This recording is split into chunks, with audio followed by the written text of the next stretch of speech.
Y'all already know the saying, so it's not like I'm telling y'all anything that's like, new information. I learned this from Stephanie Sue and Rotten Mango that you can't avoid three things in life: death, taxes, and Samsung. Um, honestly, in terms of like South Korea as a country and as a whole, I really just I'm mind boggled by the things that happen over there. And I sometimes when I'm hearing these stories about stuff that's happened, I kind of want to like put down my American lens and not like judge. But it's a lot of stuff that goes on in South Korea. And it's always just very mind blowing to see how different situations are handled by the government. And also the thing of corruption and power. You know what I'm saying? We always hear about like chaebols and all this stuff like that, but I don't think I ever got down into the nitty gritty of the families that actually hold significant power in South Korea. So shout out to the recommended. There's a video titled "The Families That Rule South Korea." I'm gonna be honest, man. It's the fact that someone's last name can literally be synonymous with power of a country is insane. Very insane. So for the last day of 2024, let's do a little bit of learning. So, I hope this grabs very, very good insight on this country. So this is The Families That Rule South Korea. This video is brought to you by Sebastine's Patreon. Not only is this page packed with exclusive videos, 800 plus at the time of this recording to be exact, but it also comes with a couple tiers. If you'd want to subscribe and support this growing community, click the link in the description below, and thank you for everything. Now, let's get back to the video. Oh my goodness. Oh, Jesus. Chaebol is the Korean word for the powerful family-owned conglomerate. Yo, I'm not even gonna hold you, bro. One thing that I really like, I guess, commemorate is that the Korean people, like the citizens, they really will show you how they feel and try to make something happen. I don't know if it's just like a media thing, because like I'm seeing on media like the country's people will rise up if they even feel like anything is getting messed with. I like that. I'm not gonna lie. From anguish to frustration. Arrogance of the rich and powerful. Oh my gosh. An emergency dispatcher in South Korea receives a distress. This is about to be one of those videos. Okay. I think I'm gonna get a little bit of inspiration from this, because next year I want to do a lot more. That's all I'm gonna say. Distress call from a child aboard a ferry. Oh fuck. The Seoul ferry is making a routine journey to the vacation hotspot Jeju Island, carrying 476 passengers. Most are school children and their teachers on a class trip. The dispatcher asks the boy to put the captain on the phone. If the ferry is sinking, why hasn't an adult called for help? Not all passengers understand the danger. As the boat starts to tilt, some kids yell with excitement as if they're on a theme park ride. But soon, the disaster is undeniable. Oh my gosh. Yo, I've never seen the actual footage. Holy shit. Okay. Oh my gosh. Panic breaks out. Shortly after, the 6,800-ton vessel sinks. Bro. The boy who made the distress call and 300 other passengers, mostly other kids, drown. The tragedy traumatizes the nation. How could this happen? Who is responsible? Initially, the crew is blamed for incompetence and cowardice. When the boat was clearly sinking, the captain told the doomed passengers to stay put in their cabins. He and several crew members fled the scene and left the kids to drown. Some The bitches. South Korean president says their actions are akin to murder, and the captain is sentenced to life in prison. The Korean Coast Guard is also blamed for their sluggish response and for severely fumbling the rescue mission.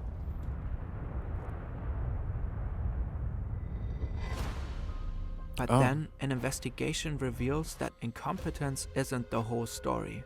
The ferry was more than twice as heavy as it was supposed to be. It had been illegally modified to hold more cargo. And also, if you guys want a full like breakdown of what happened here, I would say watch Rotten Mango's video of this. It's very, very heartbreaking. I'm gonna just warn y'all on that. More cargo, of course, means more cash.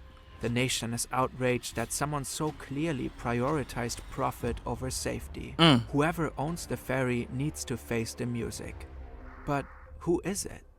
In South Korea, corporate responsibility can be hard to pin down. Family-run conglomerates control sprawling networks of subsidiaries. Jesus. Complex structures often hide who's really in charge. Some families control so much wealth they're deemed nearly untouchable. Time That and is again, they crazy. dodge responsibilities for crimes, yet continue to amass wealth and influence. That is just so crazy to me, bro. That's just so crazy. Like, these type of people who, like, I guess run the things and just just the way things are run, it just makes me itch. It really makes me itch because you don't.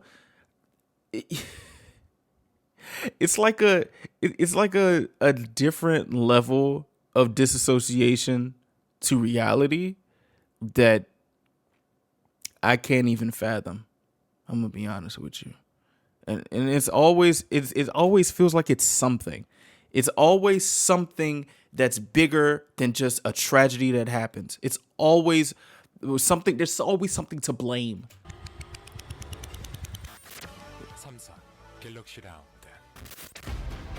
In this video, Jesus. we will look at 3 of these families, including the one responsible for the ferry tragedy. Holy South shit. Korea's elite families are so powerful and influential that many say they are the ones actually running the country.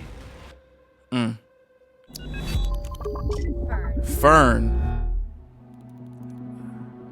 The Miracle on the Han The South River. Korean economy is an exceptional success story. After the Korean War in the 1950s, it was one of the poorest countries in the world. Wow. Today, it is the 14th biggest economy in the world. Fuck. South Korea's rapid ascent is attributed primarily to its export-led economy and to the dominance of chaebol. Chaebol are large business conglomerates that are owned and run by family dynasties. Just after the war, the military dictators jump-started these family businesses with capital to rebuild South Korea's key industries. The chaebol thrived and diversified into sectors like tech, finance, and manufacturing. So pretty much so what I'm getting from here is pretty much it was a plan to rebuild South Korea as not a superpower, but like to rebuild South Korea up. And now we're in where we're at now, and it's like, okay, so with the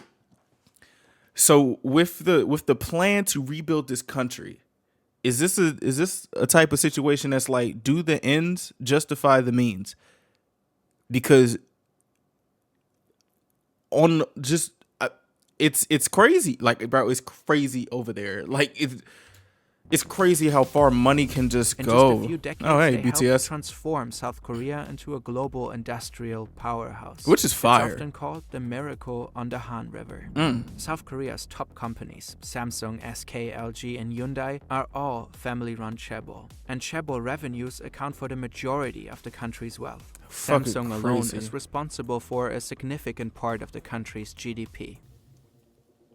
All this concentrated wealth leads to a lot of concentrated power. Chaebol families enjoy a very cozy relationship with the federal government. They receive subsidies, tax incentives, and special favors. And political leaders rely on chaebol for support and advice. For decades, chaebol were widely celebrated as the pivotal drivers of South Korea's economic miracle. But the 1997 Asian financial crisis challenged the standing of the families. Oh shit.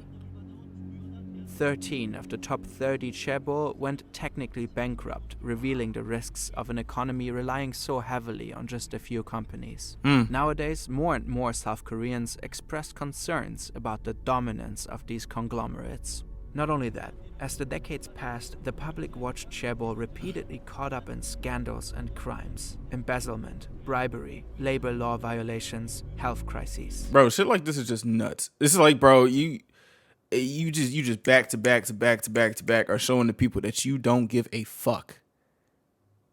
And still, it's like, I don't know how it is over in Korea, of course, but like, to me, I feel like history has shown that the people will fight back sooner or later. You know?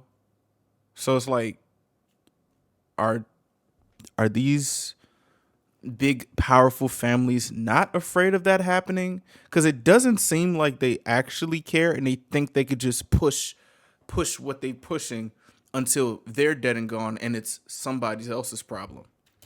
For too long, the government has gone easy on these dynasties, and the people are increasingly fed up. Korean Air. Nutsgate? Oh my gosh, is this about the... Oh, fuck. Okay. One thing I do respect about Korea is that they will halt, like, damn near everything for a day of mourning. That's very respectable. That's very respectable. I'm not gonna lie. In December 2014, Korean Air Vice President and heiress Heather Cho had an infamous meltdown. It was over a couple of macadamia nuts. A flight attendant had the gall to serve her nuts in a bag instead of on a plate. Cho shouted abuse. She then called over the cabin crew chief and made him kneel to ask for forgiveness. Like, I'm not gonna lie, that's insane. That's insane. That's crazy. That's nuts. No pun intended. You really tripping out over some damn nuts? Because it's in a bag? I mean, I don't... Or maybe, am I just a poor person? Because what the fuck? Like, I feel like... I feel very offended. Because I'm like, bro, you can be very productive with a bag of nuts. Especially if they're peanuts. Or whatever nuts. Like, you have an automatic trash bag to put the stuff in. If you have a plate... You're gonna have crumbs and shit on the plate. Is nuts in a bag not more clean than the plate? Like what? Under her orders, the passenger plane returned to the gate. Huh? Where the cabin crew chief was fired on the spot. If you're not Korean and you hear about this story, it might just seem funny or absurd.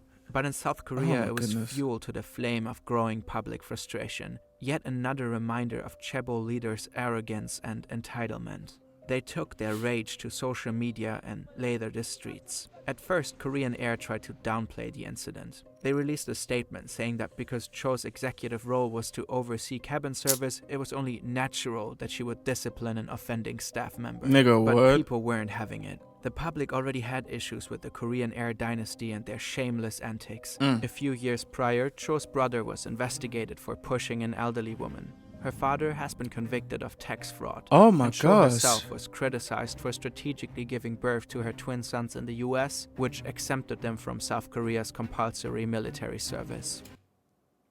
So pretty much these rich folk, these powerful folk are doing their best to get around the laws that inadvertently they're kind of having control in. It's sad to say, but I am not surprised, bro. Eventually, Cho tearfully apologized and resigned from her post. 죄송합니다. Good. She was then convicted of violating aviation safety and abusing her power. She faced up to 15 years in prison, but was given the minimum sentence of 12 months. She only served 5 of those before a judge reduced her sentence. Wow. The chaebol's influence runs deep, all throughout the government. I wonder if she got bagged peanuts or bagged nuts in jail.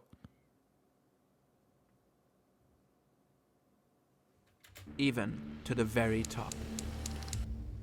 What the fuck? Already in the 2012 South Korean presidential election, a key debate was on how to limit the power of these families. Park Geun-hye became South Korea's first female president. Hey. 2013년 2월 25일 대통령 박근혜.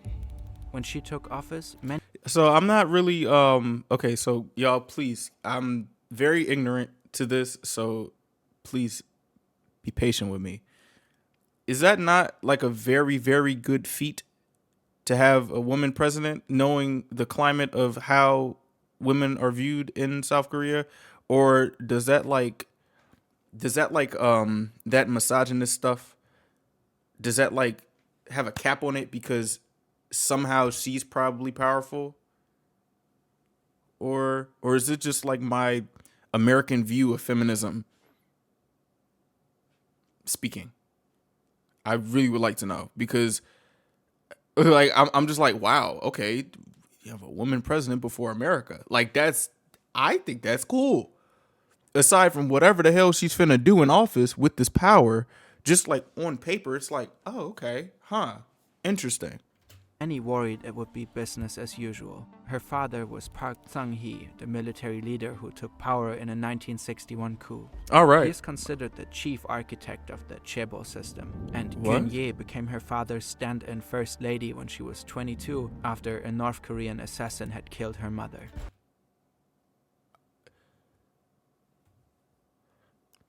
I'm gonna be honest, like it's a lot of shit that is just you would think would only be in movies and media.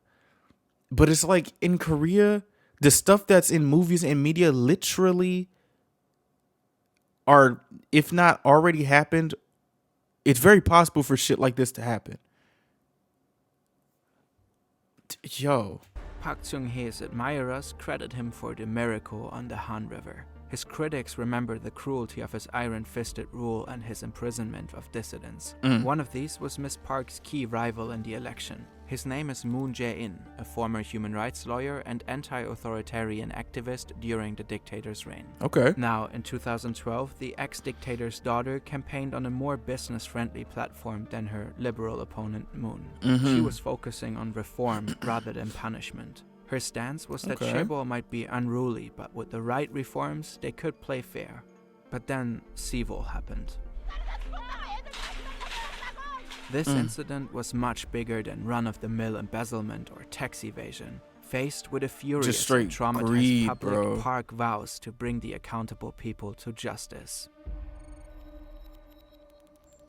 The millionaire with no face. After analyzing complex financial records, the Yu family is eventually found to own the ferry. The Yus are well known for their eccentric patriarch, a reclusive businessman slash cult-like pastor slash aspiring artist named Yu Byung-on. The I'm just getting flashbacks to that story at Rotten Mank, bro. Him and these fucking paintings, son. president says he and his family are the root cause of this calamity and issues a warrant for their arrest.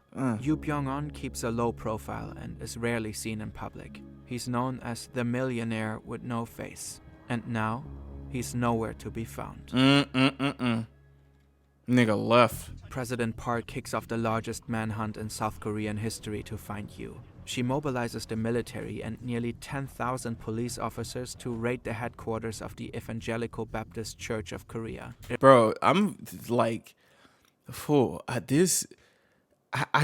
how are you not afraid that the fucking country's looking for you? Like, there's a whole manhunt for you. Like, what the hell?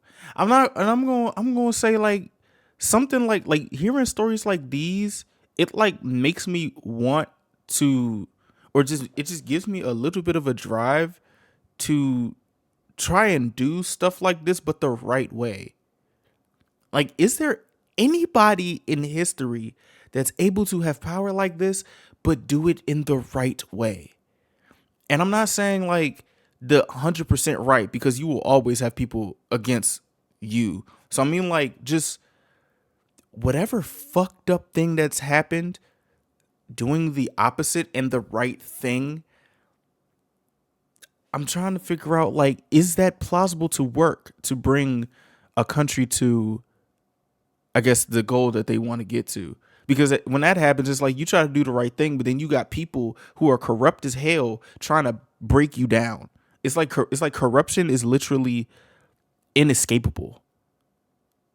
And if you try to do something right, the corrupt motherfuckers is gonna be on your ass because you're just trying. Oh, you think you better than us because you're doing the right thing, and it's just like, dog, like somebody can probably see the bigger picture and realize if you do it the right way, you might have good from it. Like it's just the greed, like the greed, bro. How do you get so greedy, son? A religious sect that Yu co-founded in 1962.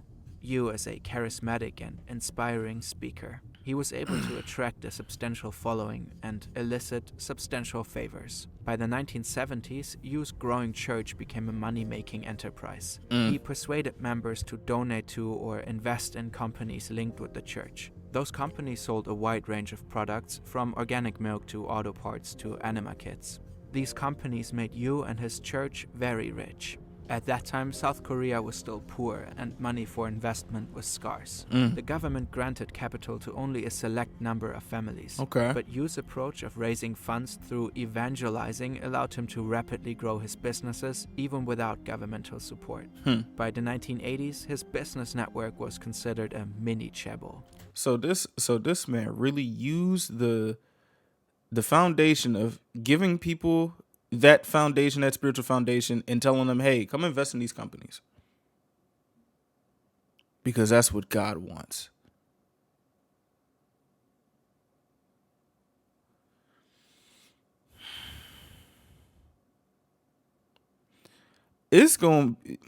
Karma gonna hit these people so hard, it's not even gonna make any sense, bro.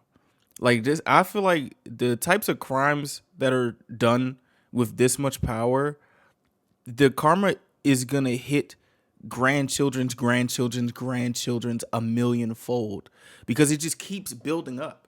It just keeps going. It's like it's like the snowball effect, but there's like a big ass cliff at the end.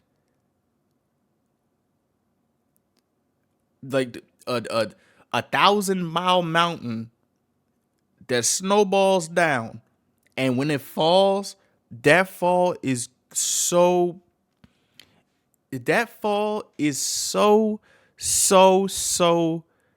deep, massive, that the person that's unsuspecting is gonna get hit with all that snow, and the person at the unsuspecting person could literally either be the citizens of the country.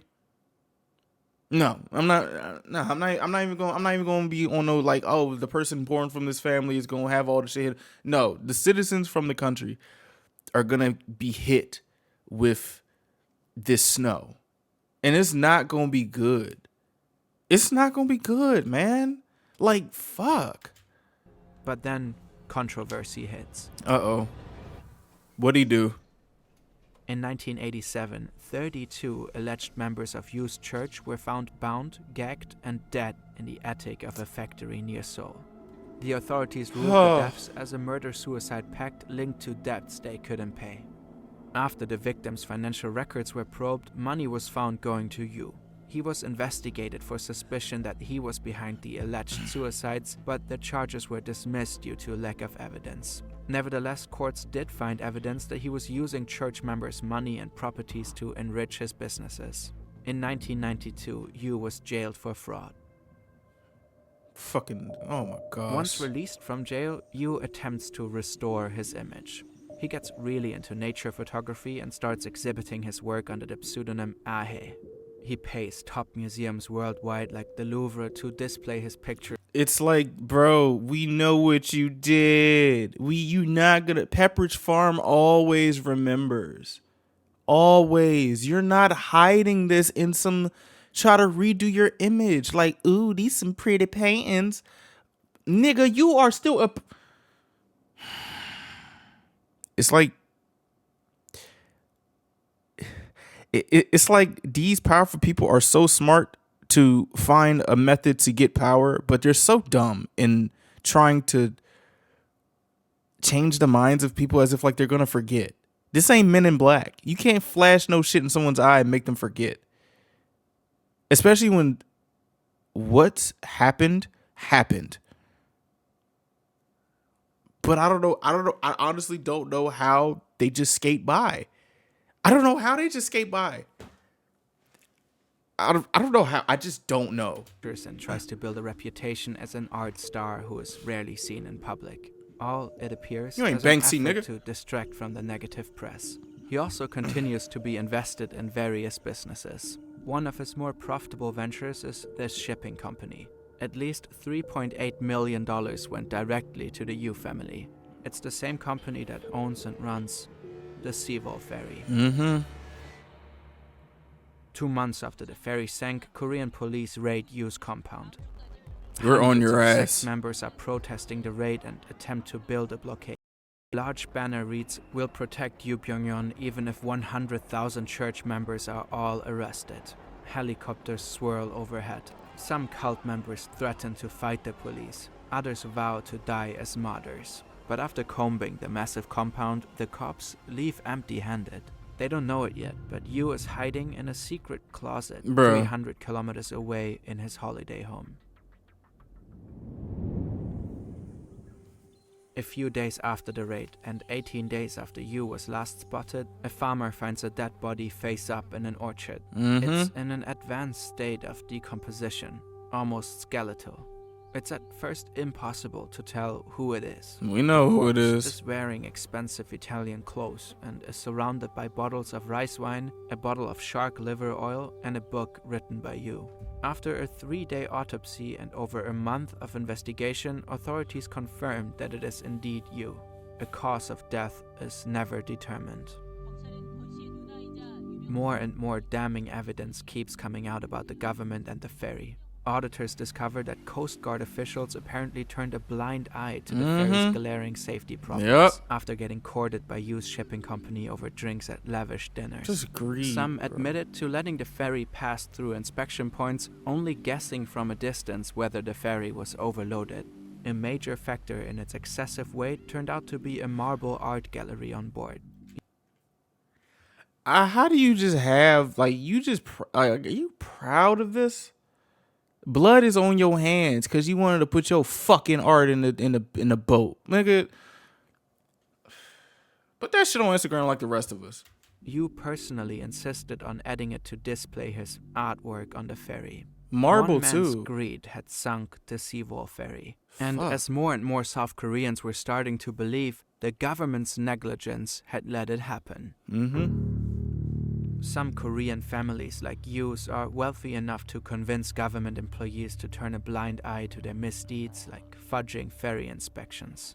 But the really powerful ones can command much more than that. Oh jeez. And one family holds truly Oh unmatched my power. gosh, bro! I literally found out in the last Rot Mango that there was a Samsung Digital City.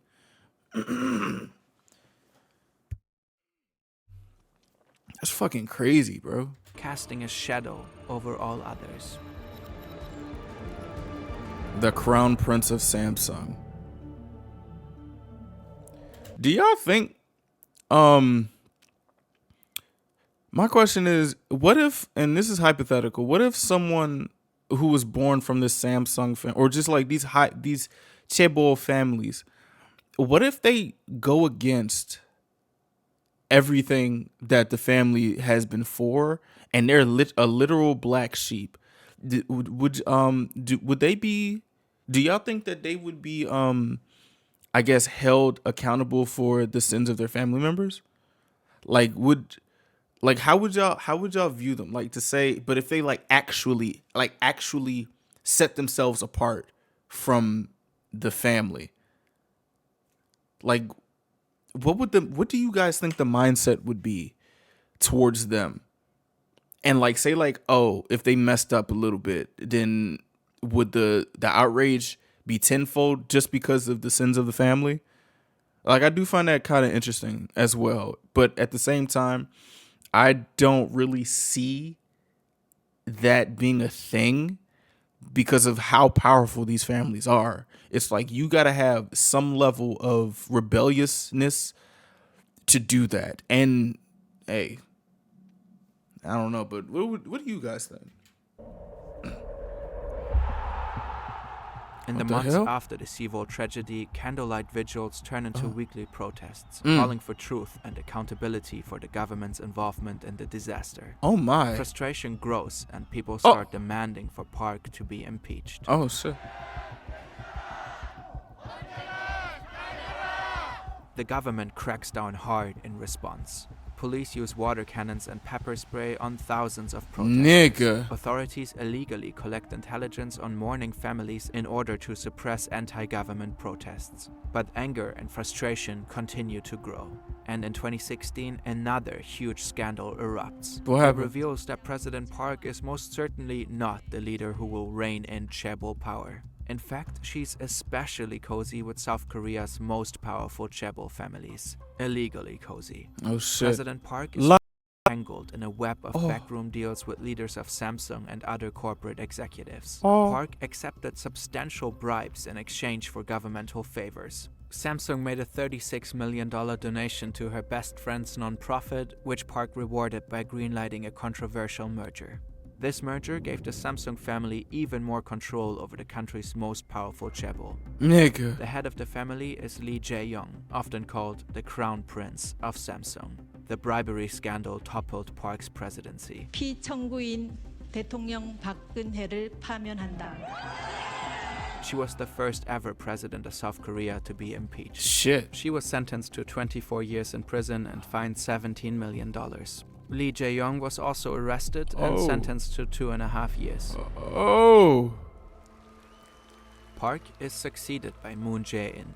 He promises not to pardon anyone convicted of corruption, but the influence of Samsung and Lee Jae-young proved difficult to curb. Moon ends up pardoning him after just 1 year. The new Nigga just fucking lied. Like, oh my gosh. president admits that those who condemn Lee's crimes are in the right, but that the nation needs him. The economy relies too heavily on Samsung to That's very fucked. That's insane. Now that's crazy. Niggas, he literally can't do anything wrong. He literally cannot do anything wrong because the nation needs them. Now, if I say, well, never mind. I ain't gonna tie this to nothing. Actually, I am gonna tie this to something.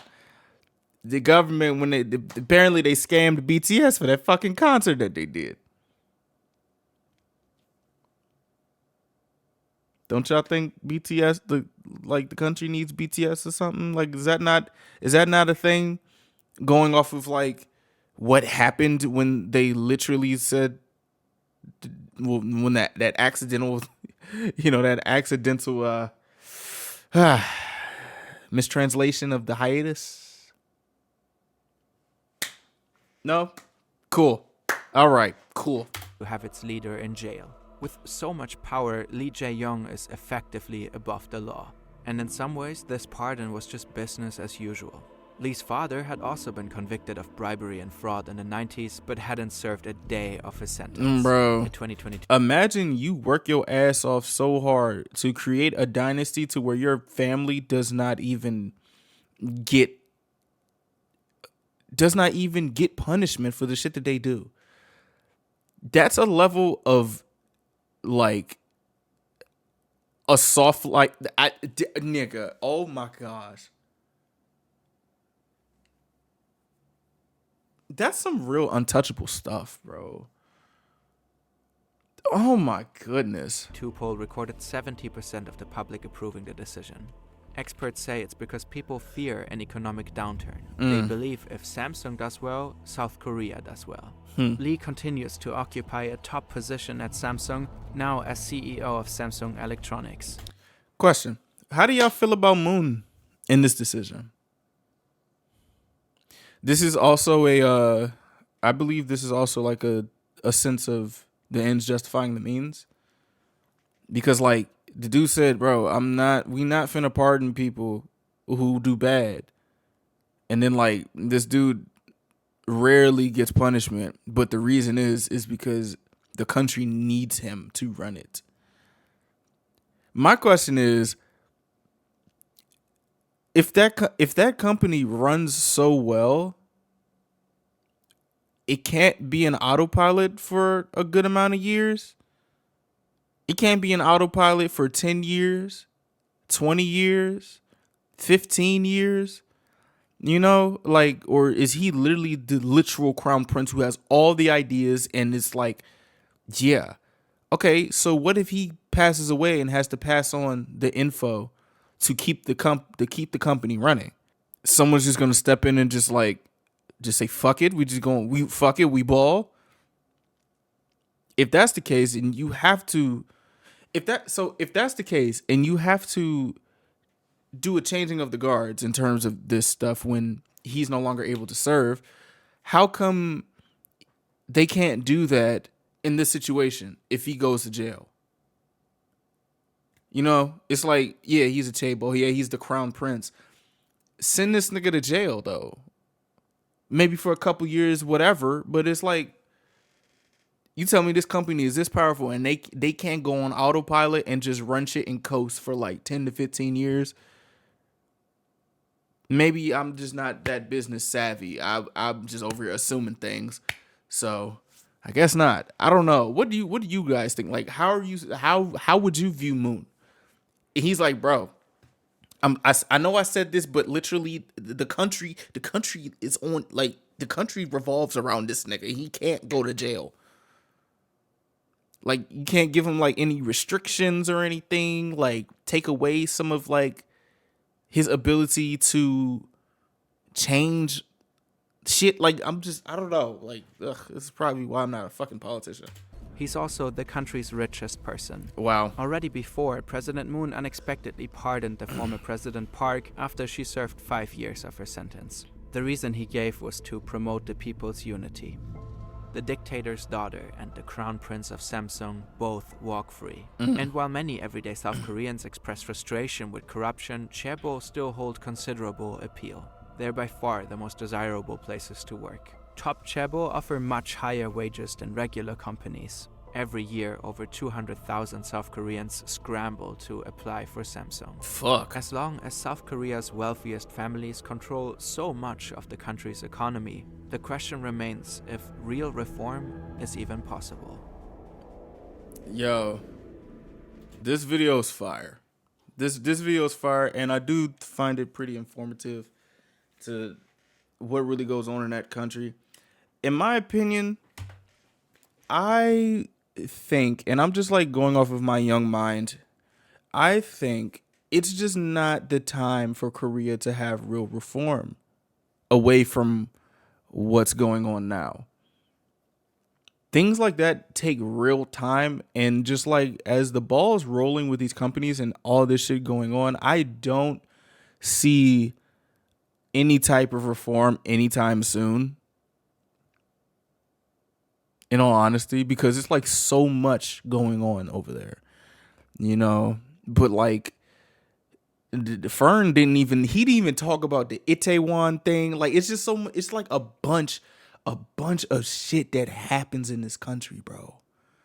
And I guess it's more like exemplified or something because of just I'm just looking at it. And I'm just looking at the stories back to back to back. This is insane. I'm not gonna lie. The fact that your name holds so much, you hold so much power that you can't go to jail for the sole purpose of the country to prosper. I've never even thought of no type of level of power like that. That's insane. That is very, very insane. What do you guys think? Do y'all think there's going to be any type of reform anytime soon? If so, what do y'all think would be the straw that breaks the camel's back? I would like to know. Please let me know in the comments down below. And I hope you guys have yourselves a good last day of the year. And I know some of y'all, it's probably New Year's for some of y'all, I believe. Happy New Year. And I'll see you guys on the flip side. This is not a laughing video to laugh at all. Like, this shit is crazy, dog.